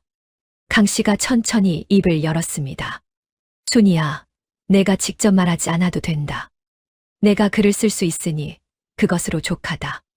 이 문서와 족보 낱장, 그리고 내가 쓴 증언을 합치면 관하에 고할 수 있다. 순이는 강 씨의 말을 듣는 동안 눈을 깜빡이지 않았습니다. 그리고 천천히 고개를 끄덕였습니다. 단순한 동의가 아니었습니다. 수십 년을 소리 없이 살아온 사람이 마침내 한 가지를 결심하는 표정이었습니다. 더 이상 숨지 않겠다는 결심. 더 이상 두려워하지 않겠다는 결심. 해관 스님이 낮게 말했습니다. 때가 된 것 같소. 방 안 세 사람이 같은 방향을 바라보았습니다. 관아 쪽이었습니다. 바깥에서 바람이 불었습니다. 폐사처마 끝에 달린 풍경이 맑게 울렸습니다. 그 소리가 산속으로 퍼져나갔습니다. 마치 오래 기다려온 무언가가 이제 시작된다는 신호처럼. 여주 관아까지는 반나절 길이었습니다. 해관 스님은 두 사람을 읍내 어귀까지 데려다 주었습니다. 더 이상 함께 가는 것은 오히려 눈에 띌 수 있었습니다. 스님은 강 씨의 손을 잠시 맞잡았다가 놓았습니다. 말이 없었지만 그 손의 온기가 말을 대신했습니다. 강 씨와 순이는 읍내의 큰 길로 들어섰습니다. 가을이 깊은 날이었습니다. 길 양옆 나무들이 붉고 노랗게 물들어 있었습니다. 바람이 불 때마다 잎이 우수수 떨어졌습니다. 아름다운 풍경이었지만 강 씨의 눈에는 들어오지 않았습니다. 보따리를 고쳐 들고 걸었습니다. 오동나무 함과 서찰 묶음은 보따리 깊숙이 천으로 감싸 넣었습니다. 관아 앞에 이르렀을 때 해가 중천을 조금 넘긴 참이었습니다. 관아 문 앞에는 포졸 둘이 창을 짚고 서 있었습니다. 강 씨가 다가가자 한 명이 눈을 가늘게 뜨며 훑어보았습니다. 무슨 일이요? 사또께 올릴 고변이 있습니다. 포졸이 강 씨를 위아래로 훑었습니다. 보따리를 든 여인 하나와 그 뒤에 선 여종. 대단찮아 보이는 행색이었습니다. 포졸은 코웃음을 칠 듯한 표정을 지었습니다. 고변이라 하면 가볍게 올릴 수 있는 것이 아니오. 증거가 있소. 강 씨는 흔들리지 않았습니다. 있습니다. 유원장 위조와 족보 기만, 그리고 한 사람의 목숨에 관계된 일입니다. 포졸의 표정이 조금 달라졌습니다. 두 포졸이 눈을 마주치더니 한 명이 안으로 들어갔습니다. 잠시 기다렸습니다. 관아 마당에서 바람이 불어왔습니다. 깃발이 팔랑거렸습니다. 강 씨는 눈을 똑바로 뜨고 관아 문을 바라보았습니다. 순이가 강 씨 곁에 바짝 섰습니다. 두 사람의 그림자가 차가운 땅 위에 나란히 길게 늘어졌습니다. 이윽고 포졸이 돌아왔습니다. 들어오시오. 사또의 이름은 홍재원이었습니다. 50줄에 들어선 사내로 눈빛이 조용하고 말수가 적었습니다. 강 씨가 동원 앞마당에 들어서자 사또는 대청에 앉아 강 씨를 내려다보았습니다. 호기심도 냉담함도 아닌 눈빛이었습니다. 오래 관아 일을 해온 사람의 사람을 쉽게 판단하지 않는 눈이었습니다. 이름을 대시오. 여주 이진묵 어른댁 둘째 며느리 강 씨입니다. 사또의 눈썹이 아주 조금 올라갔습니다. 이진묵 어른이라 하면 며칠 전 별세하신 분 아니오. 예, 그렇습니다. 그리고 그 죽음이 평범한 죽음이 아닐 수 있다는 것을 아울러 고하러 왔습니다. 동헌안이 조용해졌습니다. 사또 옆에 서 있던 아전 하나가 붓을 들었습니다. 사또는 팔짱을 끼지도 몸을 앞으로 기울이지도 않은 채 강 씨를 바라보았습니다. 증거를 가져왔소. 강 씨는 보따리를 내려놓았습니다. 천천히 천을 걷어내어 오동나무 함과 서찰 묶음을 꺼냈습니다. 그리고 그것을 두 손으로 들어 올렸습니다. 이진묵 어른의 친필 유언장과 족보 기록, 그리고 어른이 여주 관하로 보내려 하셨던 서찰입니다. 아울러 이 모든 사실을 직접 목격한 증인이 있습니다. 강 씨가 뒤를 돌아보았습니다. 순이가 한 걸음 앞으로 나왔습니다. 동원 마당 한가운데 서서 사또를 향해 깊이 고개를 숙였습니다. 그리고 천천히 품 안에서 작은 것을 꺼내 두 손으로 들어 보였습니다. 옥패였습니다. 사또의 눈이 옥패 위에서 멈추었습니다. 그는 잠시 순이를 바라보다 강 씨에게 물었습니다. 이 여인은 왜 말을 하지 않소? 강 씨가 답했습니다. 말을 할 수 없는 몸입니다. 그러나 글을 씁니다. 그리고 그 글이 이 사건의 모든 것을 담고 있습니다. 사또는 잠시 눈을 감았다가 떴습니다. 아전, 증거물을 받아라. 아전이 마당으로 내려왔습니다. 강 씨는 오동나무 함과 서찰 묶음을 넘겼습니다. 손을 떠나는 순간 강 씨의 손끝이 아주 잠깐 떨렸습니다. 그러나 눈빛은 흔들리지 않았습니다. 사또가 오동나무 함 뚜껑을 열었습니다. 진서전쇼. 그 두 글자를 손끝으로 짚더니 천천히 뚜껑을 들어 올렸습니다. 안에 든 문서를 꺼내 펼치는 동안 동헌은 완전히 고요했습니다. 사또의 눈이 문서 첫 줄 위에서 멈추었습니다. 그리고 그의 표정이 처음으로 달라졌습니다. 사또 홍재원은 문서를 다 읽는데 오랜 시간이 걸렸습니다. 중간에 한 번도 고개를 들지 않았습니다. 동헌 안은 아전의 붓소리와 먼 마당에서 들려오는 바람 소리만 있었습니다. 강 씨는 무릎을 꿇은 채 기다렸습니다. 순이도 그 옆에 나란히 앉아 있었습니다. 두 사람의 그림자가 마당 위에 길고 조용하게 드리워졌습니다. 사또가 마침내 문서를 내려놓았습니다. 잠시 허공을 바라보았습니다. 무언가를 정리하는 눈빛이었습니다. 그리고 천천히 입을 열었습니다. 이진묵 어른의 필체는 내가 안다. 어른과 오래전 서찰을 주고받은 적이 있소. 강 씨의 심장이 한 번 크게 뛰었습니다. 이 문서의 글씨는 분명 어른의 것이요. 그리고 장남 이문혁이 제출한 유언장 사본도 이미 관아에 접수되어 있소. 어른이 돌아가신 다음 날 아침 이문혁이 직접 가져왔소. 강 씨가 물었습니다. 두 문서를 비교해 보시면 어떻습니까? 사또가 아전을 향해 눈짓했습니다. 아전이 서류함에서 문서 하나를 꺼내왔습니다. 이문혁이 제출한 유언장이었습니다. 사또는 두 문서를 나란히 펼쳐놓고 번갈아 바라보았습니다. 침묵이 흘렀습니다. 이윽고 사또가 아전을 돌아보았습니다. 필체 감별인을 부르도록 하라. 아전이 재빠르게 동원을 나갔습니다. 강 씨는 두 문서가 나란히 놓인 것을 바라보았습니다. 진짜와 가짜가 처음으로 한자리에 놓인 순간이었습니다. 멀리서 보아도 차이가 느껴졌습니다. 이진묵 어른의 진짜 유언장은 획 하나하나에 무게가 있었습니다. 이문혁이 제출한 문서의 글씨는 반듯했지만 어딘가 가벼웠습니다. 사또가 강 씨를 바라보며 말했습니다. 증인이 글을 쓴다 하였소. 지금 쓸 수 있겠소? 강 씨가 순이를 바라보았습니다. 순이는 고개를 끄덕였습니다. 아전이 벼루와 지피를 가져왔습니다. 순이는 자리를 고쳐 앉았습니다. 붓을 들기 전 잠시 눈을 감았습니다. 무언가를 다짐하는 짧은 침묵이었습니다. 순이가 붓을 들었습니다. 글씨가 흘러나오기 시작했습니다. 처음에는 느렸습니다. 그러나 점점 빨라졌습니다. 수십 년 동안 하지 못한 말들이 붓끝으로 쏟아져 나오는 것 같았습니다. 종이 한 장이 가득 찼습니다. 아전이 새 종이를 가져다 놓았습니다. 두 번째 장도 가득 찼습니다. 순이는 세 번째 종이 끝에 붓을 내려놓았습니다. 손이 떨렸습니다. 그러나 눈빛은 어느 때보다 맑았습니다. 사또가 증언서를 집어들었습니다. 읽는 동안 그의 얼굴이 조금씩 굳어갔습니다. 순이가 어린 시절 목격한 것들이 담겨 있었습니다.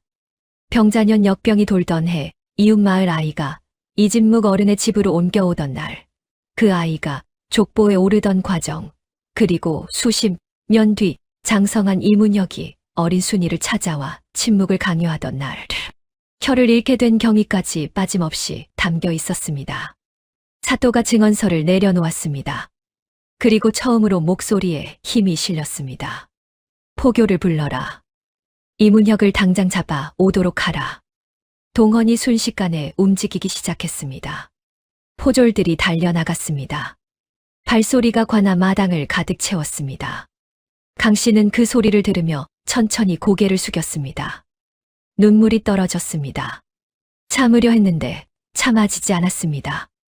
남편을 잃은 날부터 꾹꾹 눌러온 것들이 한꺼번에 올라왔습니다. 쫓겨나던 날의 차가운 바람, 폐사 요사체의 냉기, 숲속을 달리던 발 아래 얼어붙은 땅, 이진묵 어른의 떨리는 손으로 쓴 글씨들. 그 모든 것이 지금 이 자리에서 끝나고 있었습니다. 순이가 강 씨의 손을 잡았습니다. 말을 할 수 없는 몸이었지만 그 손의 온기가 말보다 깊었습니다. 사또가 두 사람을 내려다보며 낮게 말했습니다. 고생이 많으셨소. 짧은 말이었습니다. 그러나 그 안에 담긴 것이 무엇인지 강 씨는 알았습니다. 바깥에서 포졸들의 발소리가 읍내 쪽으로 멀어졌습니다. 이문혁을 향해 달려가는 소리였습니다. 가을 햇살이 동원 마당 위에 비스듬히 내려앉았습니다. 단풍잎 하나가 바람에 실려 마당 위를 가로질렀습니다.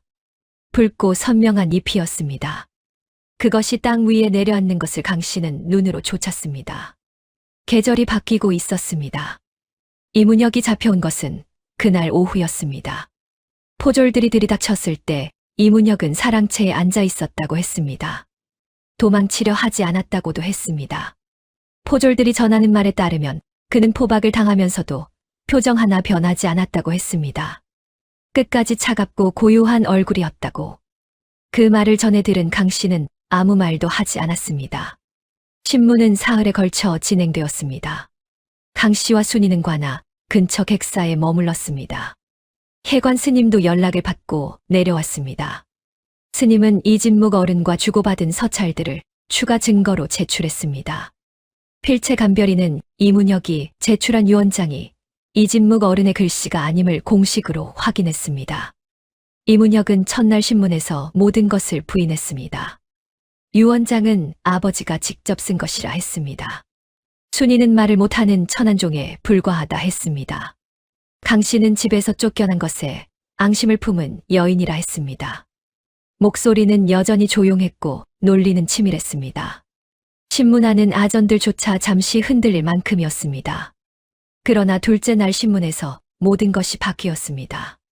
사또 홍재원이 직접 이웃마을 호적 초본 사본을 꺼내 들었습니다. 이진묵 어른이 몰래 베껴둔 그 문서였습니다. 병자년 역병이 돌던 해 이웃마을에서 사망한 것으로 기록된 어느 부부의 이름과 그들의 아들 이름이 적혀 있었습니다. 그 아들의 이름은 이문혁이 아니었습니다. 사또가 그 이름을 천천히 읽었습니다. 이문혁의 눈이 처음으로 흔들렸습니다. 그리고 순이의 증언서가 낭독되었습니다. 아전이 읽어내려가는 동안 동원은 완전히 침묵했습니다. 병자년 그해의 겨울, 어린 순이가 두 눈으로 본 것들이 낱낱이 펼쳐졌습니다. 이웃 마을 아이가 이진묵 어른의 집으로 들어오던 날, 그리고 수십 년 뒤 그 아이가 자란 이문혁이 어린 순이를 찾아와 침묵을 강요하던 날까지. 낭독이 끝났을 때 이문혁은 고개를 숙이고 있었습니다. 사또가 물었습니다. 더 할 말이 있소? 긴 침묵이었습니다. 동원 마당에 가을바람이 불었습니다. 낙엽이 마당을 가로질러 굴렀습니다. 이문혁은 천천히 고개를 들었습니다. 그 얼굴에서 처음으로 차가운 가면이 벗겨졌습니다. 그 아래에 있는 것은 분노도 억울함도 아니었습니다. 오래 지쳐온 사람의 얼굴이었습니다. 수십 년을 가짜로 살아온 사람의, 더 이상 버티지 못하는 사람의 얼굴이었습니다. 이문혁은 아무 말도 하지 않았습니다. 그것이 자백이었습니다. 사또가 판결문을 읽기 시작했습니다. 유언장 위조, 족보 기만, 재산 편취, 그리고 증인에게 가한 상해. 이문혁의 죄목이 하나하나 읽혀나갔습니다. 강 씨는 객사에서 그 소리를 들었습니다. 관아 마당이 그리 멀지 않아 판결문 낭독 소리가 바람결에 실려왔습니다. 강 씨는 창호지 문 앞에 서서 눈을 감았습니다. 남편 이문선의 얼굴이 떠올랐습니다. 그리고 이진묵 어른의 얼굴이 떠올랐습니다. 5일장에서 순이의 손을 잡아 일으켜 세우던 그 손, 새벽 툇마루에 나란히 앉아 별을 바라보던 그 뒷모습, 가늘어지는 호흡 속에서도 순이를 부탁한다 했던 그 목소리. 어른은 처음부터 알고 계셨습니다. 10냥짜리 벙어리 여종 하나가 이 모든 것을 바꿀 수 있다는 것을. 판결문 낭독 소리가 끝났습니다. 이문혁이 포박된 채 끌려 나오는 소리가 들렸습니다. 발소리가 멀어졌습니다.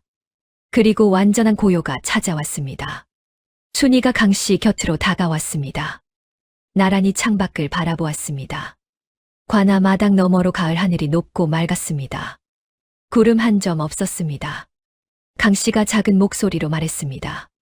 이제 집에 가자. 순이가 고개를 끄덕였습니다. 강 씨는 순이의 손을 잡았습니다. 두 사람은 그렇게 나란히 서서 한동안 하늘을 바라보았습니다. 말이 없었습니다. 그러나 그 침묵 안에 담긴 것이 무엇인지 두 사람 모두 알았습니다. 끝이 난 것이 아니었습니다. 이제 시작이었습니다. 집으로 돌아가는 길은 올 때와 달랐습니다. 강 씨가 보따리를 들고 쫓겨나던 그 길이었습니다. 길가 느티나무도 논 끝에 빈 볕단도 그대로였습니다. 그러나 같은 길이 전혀 다르게 느껴졌습니다. 발이 가벼웠습니다. 보따리의 무게도 달랐습니다. 등이 구부러지지 않았습니다. 강 씨와 순이는 나란히 걸었습니다. 뒤에서 혜관 스님이 따라왔습니다. 스님은 아무 말도 하지 않았습니다. 그냥 걷는 것만으로도 충분한 동행이 있습니다. 세 사람은 그런 침묵 속에서 걸었습니다. 길 위로 가을 햇살이 쏟아졌습니다. 나무잎이 바람에 흔들리며 빛을 받았습니다. 붉고 노란 빛이 길 위에 얼룩졌습니다. 이진묵 어른의 집이 보이기 시작했습니다.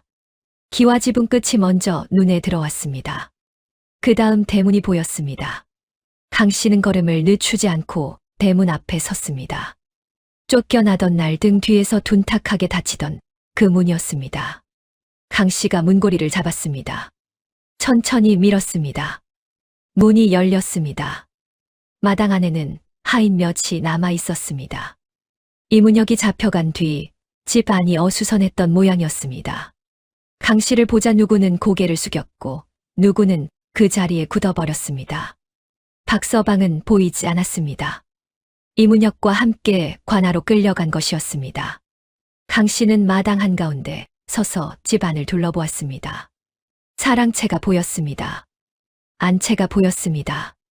그리고 장독대의 옆 매화나무가 보였습니다. 가지는 앙상했습니다. 가을이 깊어 잎도 거의 남지 않았습니다. 그러나 그 앙상한 가지 끝에 아주 작은 꽃망울이 맺혀 있었습니다. 이른 것이었습니다. 한겨울이 지나야 필 꽃이었습니다. 그러나 이미 준비하고 있었습니다. 제 계절이 오기를 기다리며 조용히 강 씨의 눈길이 그 꽃망울 위에 오래 머물렀습니다. 순이가 장독대 쪽으로 걸어갔습니다. 쪼그려 앉아 항아리 뒤편을 손으로 더듬었습니다. 그리고 작은 쇠붙이를 집어들었습니다. 이진묵 어른이 숨겨두셨던 쪽문 열쇠였습니다. 순이는 그것을 들고 강 씨에게 다가와 두 손으로 내밀었습니다. 강 씨가 받아들었습니다. 손바닥 위에서 쇠붙이가 차가웠습니다. 강 씨는 그것을 꽉 쥐었다가 천천히 펼쳤습니다. 이것은 내가 가져라. 순이의 눈이 흔들렸습니다. 강 씨가 다시 말했습니다. 아버님이 이 집에서 가장 믿으셨던 사람은 너다. 5일장에서 너를 찾아내신 것도 진실을 내게 맡기신 것도 다 그 때문이었다. 그러니 이 집 열쇠는 내가 갖는 것이 맞다. 순이는 잠시 강 씨를 바라보았습니다. 그 눈이 조금씩 젖어들었습니다. 그리고 열쇠를 조심스럽게 받아 품 안에 넣었습니다. 옥패가 있는 바로 그 자리였습니다. 혜관 스님이 마당 안으로 들어서며 사랑채를 바라보았습니다. 한 가지 더 해야 할 일이 남았소. 강 씨가 스님을 돌아보았습니다. 이진묵 어른의 제사오. 어른이 돌아가신 뒤 제대로 돌본 사람이 없었을 것이오. 강 씨는 고개를 끄덕였습니다. 안채로 들어갔습니다. 며칠 만에 돌아온 부엌은 차고 어두웠습니다. 아궁이가 식어 있었습니다. 강 씨는 부싯돌을 찾아 불씨를 만들었습니다. 마른 솔가지에 불이 붙었습니다. 아궁이 속으로 불길이 번져나가기 시작했습니다. 순이가 부엌으로 들어왔습니다. 강 씨 옆에 앉아 아궁이 안을 들여다보았습니다. 불길이 살아나는 것을 바라보는 순이의 눈빛이 편안했습니다. 처음으로 이 부엌에서 마음 놓고 앉아본 사람의 얼굴이었습니다. 강 씨가 말했습니다. 배고프지? 순이가 작게 웃었습니다. 소리 없는 웃음이었지만 환했습니다. 두 사람은 나란히 앉아 밥을 지었습니다. 가마솥 뚜껑에서 김이 새어 나오기 시작하자 부엌 안이 따뜻해졌습니다.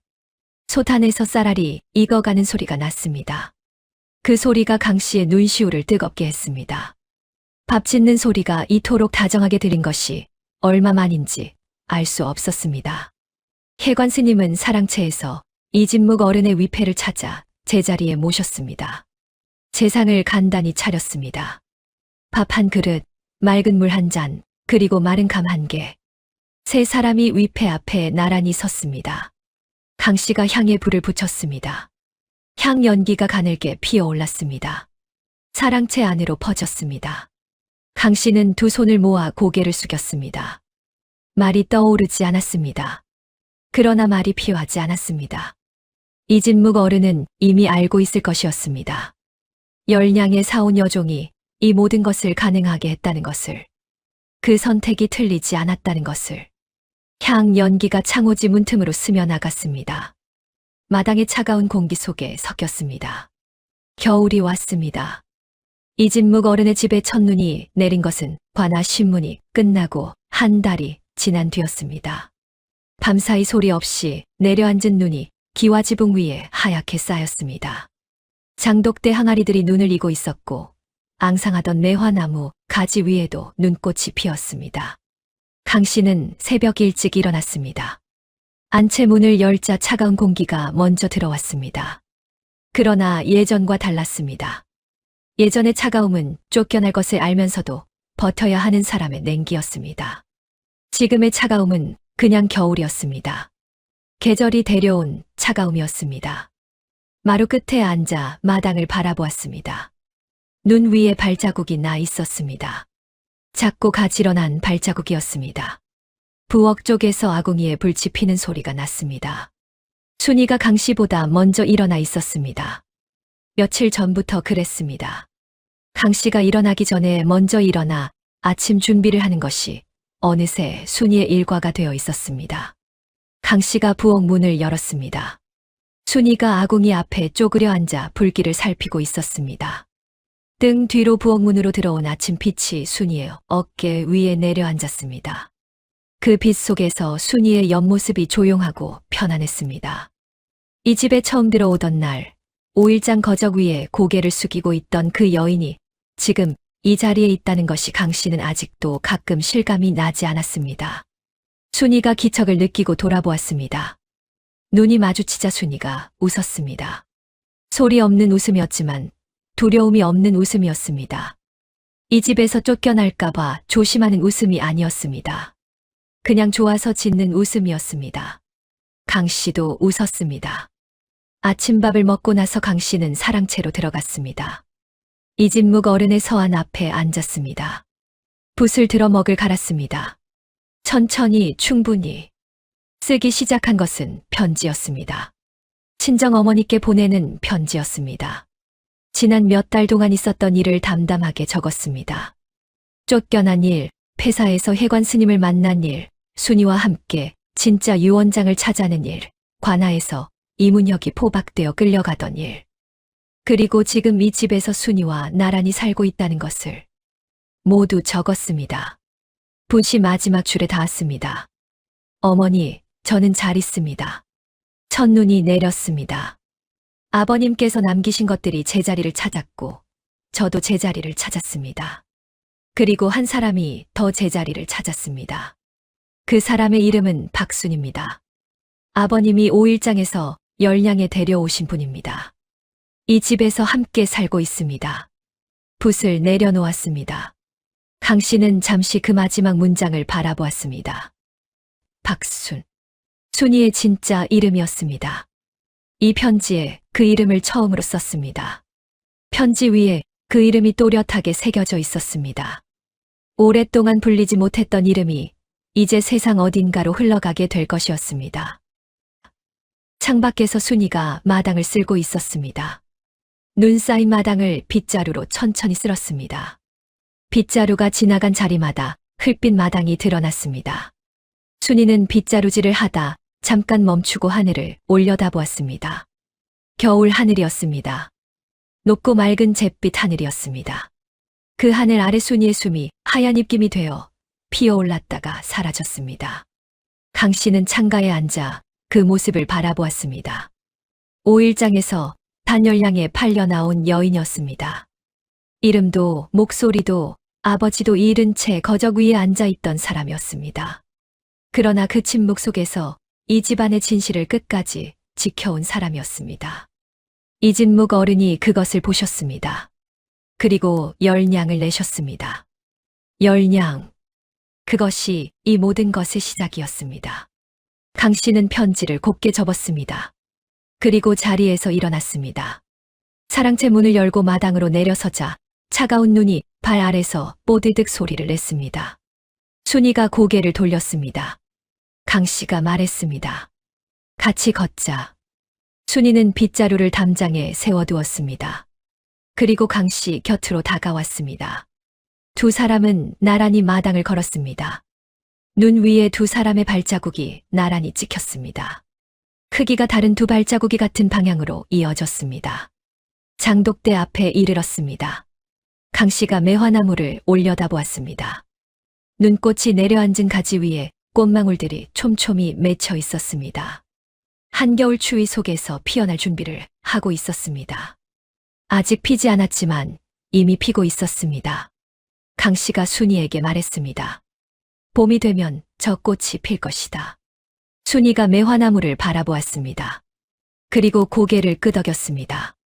두 사람은 한동안 나란히 서서 꽃망울을 바라보았습니다. 눈이 소리 없이 내리기 시작했습니다. 가늘고 고운 눈이었습니다. 매화나무 가지 위에, 두 사람의 어깨 위에, 마당 전체 위에 조용히 내려앉았습니다. 이진묵 어른이 심은 나무였습니다. 어른은 가셨지만 나무는 남아 있었습니다. 그리고 봄마다 꽃을 피울 것이었습니다. 봄이 왔습니다. 매화나무의 꽃망울이 터진 것은 눈이 마지막으로 내리고 보름이 지난 뒤였습니다. 처음에는 가지 끝에 하나, 그 다음에는 둘, 그리고 어느 아침 눈을 뜨고 나와 보니 나무 전체가 하얗게 피어 있었습니다. 장독대 곁에 선 매화나무가 이진묵 어른의 집 마당을 가득 채웠습니다. 꽃향기가 담장 너머까지 흘렀습니다. 강 씨는 그날 아침 오래마루에 앉아 있었습니다. 배가 많이 불러 있었습니다. 아이가 자라고 있었습니다. 이문선이 남긴 아이, 이진묵 어른의 진짜 손자. 강 씨는 손을 배 위에 얹은 채 매화나무를 바라보았습니다. 꽃잎 몇 장이 바람에 떨어져 장독대 위에 내려앉았습니다. 하얀 꽃잎이 검은 항아리 위에 얹히는 것이 마치 오래된 것들을 덮어주는 것 같았습니다. 부엌 쪽에서 소리가 났습니다. 순이가 아궁이에 불을 지피는 소리였습니다.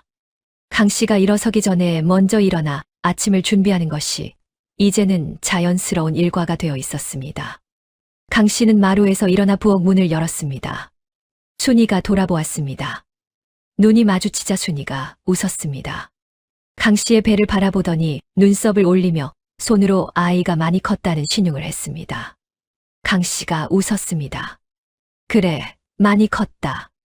두 사람은 나란히 앉아 아침을 준비했습니다. 순이가 나물을 다듬었습니다.